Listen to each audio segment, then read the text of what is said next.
Cool. So why are your property deals falling through? Now I've made this document and it'll be attached below.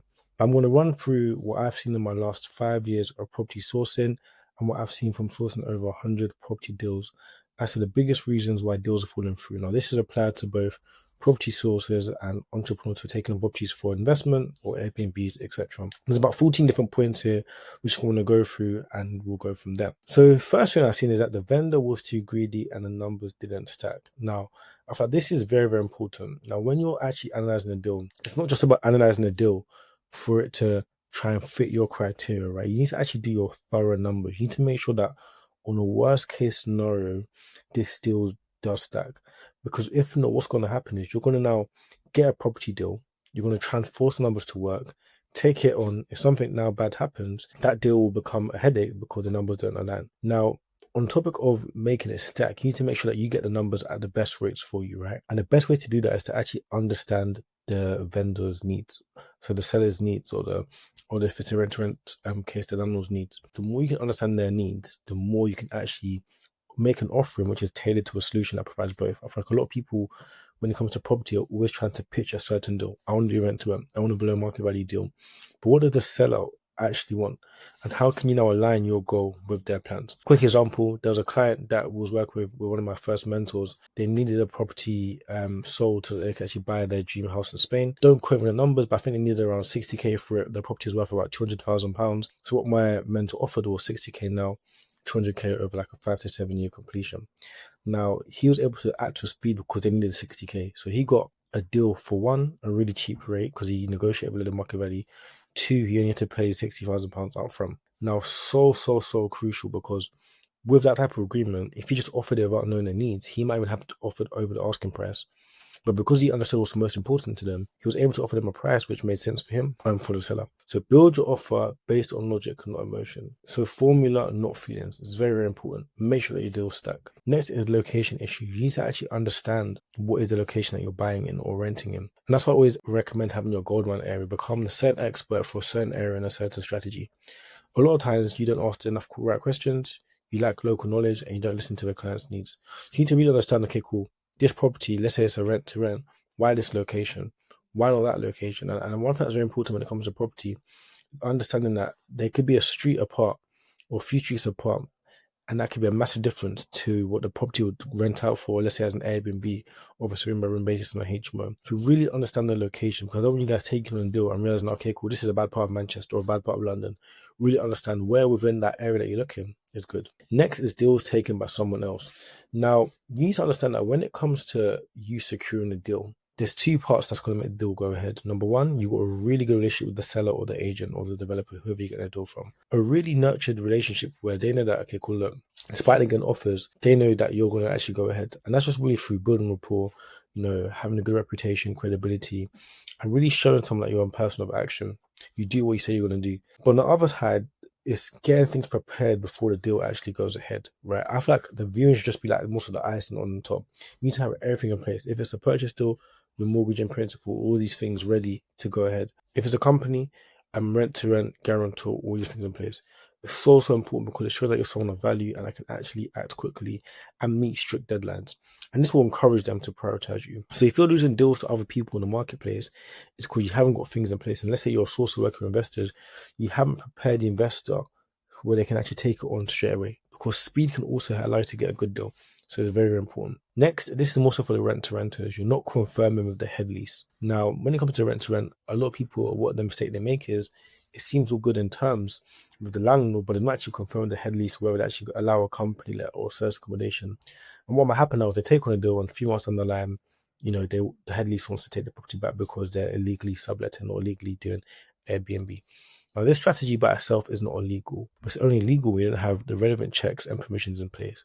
So this is so important to avoid the delays. And in relation to purchasing and developing, this could be things like planning. But you need to make sure that you have the right planning permissions in place to ensure a quick and fast transaction, and also to avoid you doing the work, spending lots of money, and then the deal falling through. Number 5, people say a dodgy landlord or agent. Now, this is so important. In property especially, it's getting a lot more competitive and a lot more people are now what you'll call scamming, right? Well, the list and false properties and stuff like that. That's very important, especially when you're purchasing a property or you're doing your title deed checks, and you can do it through Land Registry. Understand who you're actually buying from. Is it just someone who's online advertising the property, or do they actually own it? Number two, ensure contracts are signed and agreed. And again, I recommend using a really good lawyer from them. If you want any recommendations, feel free to reach me out. Next is visit the property. A lot of people just do virtual viewings. Now, I'm very big on outsourcing, but at least get someone to go there for you.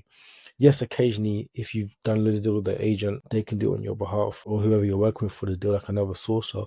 But I really recommend you or one of the team go in there, getting videos, understanding it, because there's certain things that you can't see if you just like a FaceTime video. You need to understand the vibe, the road, is there damp, all of these things which the agent may try to avoid if they're showing you around, again, to avoid the deal falling through when you spot all these damages. Number 6 is figures change last minute. And this goes back to my first point about overestimating the figures, and if you're not doing enough proper due diligence, what might happen is you might underestimate the refurbishment costs and overestimate the income projections. And I feel like, again, a lot of people try to squeeze the deal just so it can fit their criteria and take it on. But doing something like this will always have a negative impact long term.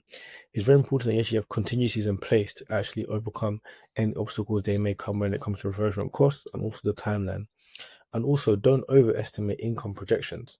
Don't think that, okay, cool, rooms are going for £700, let me say 750 because I'm going to do this and that. No, always aim for the worst case scenario. That way, if it does actually go ahead, you're in a better position. Number 7, numbers simply don't stack. And again, it's kind of going over what I said before, but sometimes you got to walk away. Just because a deal is not a deal today doesn't mean it's not a deal in a few months' time. If you really can't get the deal for what you're looking for and they're not accepting your offer, don't force yourself to take it on just so you can show a set of keys on Instagram. Sometimes be willing to have that deal, park it off, look for other deals, let them know that they need you more than you need them. They maybe come back in 4 months' time, and it's about the questions you ask. Okay, cool, it's still on the market. How come? How's it going for you so far? Have you received any offers? And really have that conversation. When it comes to sales, and I'll probably do more videos on this, it's all about your tonality. It's all about understanding why is it not working and what have they done to actually overcome it not working, and what you want to do to position yourself as a solution. So, for example, with rent to rent, you'll be struggling to rent it out because the tenants have been trashing the property, not paying you on time. Why is that the case? Or because the agents have been bad? What is the best solution? Look, we can guarantee your rent. So it's all about understanding their pain points and offering a solution. So this part is back to investors, and this is mostly related to people who are doing property sourcing, because there's no point in having a good relationship with an agent or a landlord than an unqualified investor, because what's going to happen is you're now going to ruin a relationship with yourself and the agent or landlord. So here's some reasons why the deals may fall through. The first thing is because you're not getting them on a call early enough. A lot of people just like to message over WhatsApp or whatever, but you need to actually have them on the phone. From there, you can ask the right questions, you can set the tone and expectation up front, and you can kind of test their temperature. Are they someone that's really warm, just looking and window shopping, ready to go ahead? Like, all these things you can gauge from the phone call. Number 2 is you're not actually making sure that the contracts are signed. You're just having not watertight contracts where people just think, okay, cool, look, they've sent me a terms and condition, I'm just going to walk all over them and control the conversation. You want to make sure that you're the person that's in control of the conversation when it comes to you being a property sourcer. Again, it's all about they need you more than you need them. You're someone that has loads of property investors. You've got loads of deals. They need to find deals. So they need to work with you and follow by the way that you work. So I would recommend having a call first, setting expectations, sending them deals, organizing viewings. But when you do organize the viewings, you actually want to tell them, look, we do have many people who are looking for these deals, and we're sending this out to yourself and many others. So you usually require a viewing within the next 24 to 48 hours and an offer put forward within 12 hours of viewing. Again, set expectations, because what I said to you before is that the viewing should just literally be the icing on top. They should actually trust you enough that any what you do get is a really good deal. They just need to view it just to see it, and then they can put an offer forward straight away. All the relations that they have, you should face before the viewing to ensure a very smooth transaction. So get them on the call early, ask the right questions, and set expectations. Next, the investor takes too long to decide. And again, this is all about creating urgency. If you can show clear value through the deal and how you work, they're going to make a quick decision. A really good example, like with my mentees, I often do live calls, me calling an investor. And we had one investor who was looking at Manchester. And I could have just WhatsApped them the deal and said, look, it's a good deal in Manchester, take it on.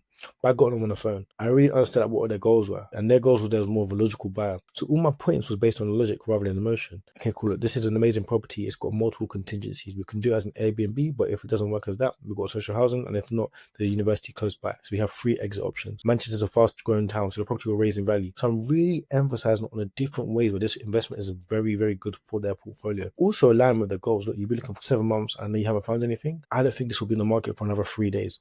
again, you really having that urgency and showing clear value will allow them to take on the deal. And again, it's all about your pitch, how you're pitching it to them on the phone. Next, the investor doesn't trust you as a newbie. And again, this just comes down to you posting more valuable content. It's about talking as if you're an expert, because you are an expert. You've got to talk and act like an expert before you actually become the expert. Double down on the areas, prepare for the objections, understand why this is a better deal or area than another deal or area. Speak with conviction and clarity. And obviously for my mentees, leverage Denzel Company Network for their credibility. But obviously with you guys who are watching from YouTube, you won't be able to. But with my mentees, they can leverage my company. So if you maybe find someone in your network where you can actually leverage their company and their testimonial to actually get a deal over the line. Investors change their mind due to the circumstances. Now, one thing I always recommend to my mentees is that for every one deal you have at least 5 investors, and for every investor you have at least 5 deals. Always have backup investors lined up and always follow up consistently. Continue to nurture them, whether it's through your WhatsApp group, through your email list, because some fall throughs are actually uncontrollable. But the more volume that you have, if a deal does fall through, you'll have a backup in place, and this will avoid upset for the people who are involved. Next, not meeting investor criteria. And again, loads of sources, and this is why sources have a bad name. They're just sending any deal and pitch it to an investor. But you need to really make sure that it actually matches the exact criteria. And it's not just like, a few things, but you need to have at least 95% matching the criteria. And it just might be like 1 or 2 tweaks. And those 1 or 2 tweaks can't be things that will actually ruin the deal. There's some people that will be like, look, I've got an amazing rent-to-SA deal in Birmingham, but their investors fixed in Manchester. That doesn't necessarily make sense, Unless they say that they're flexible to other areas, it doesn't make sense.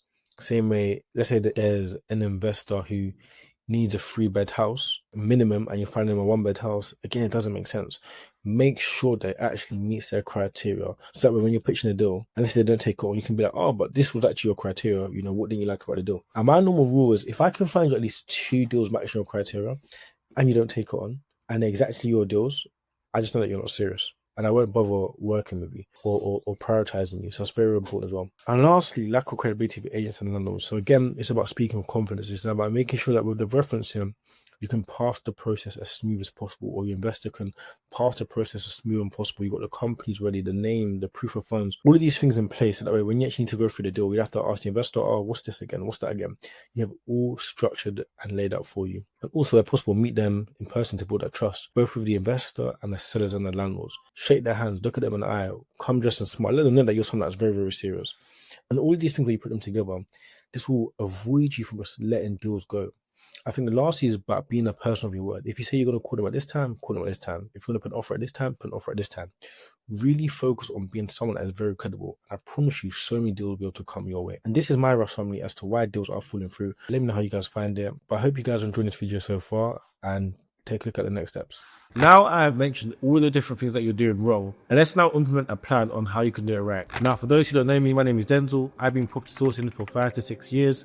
I've been able to source tens of £1 million worth of deals, and I'm here to help you guys do the same. So number 1, improve your positioning. As I mentioned, you want to be known as the go-to person for what you're doing. So if you're not already on social media, start today.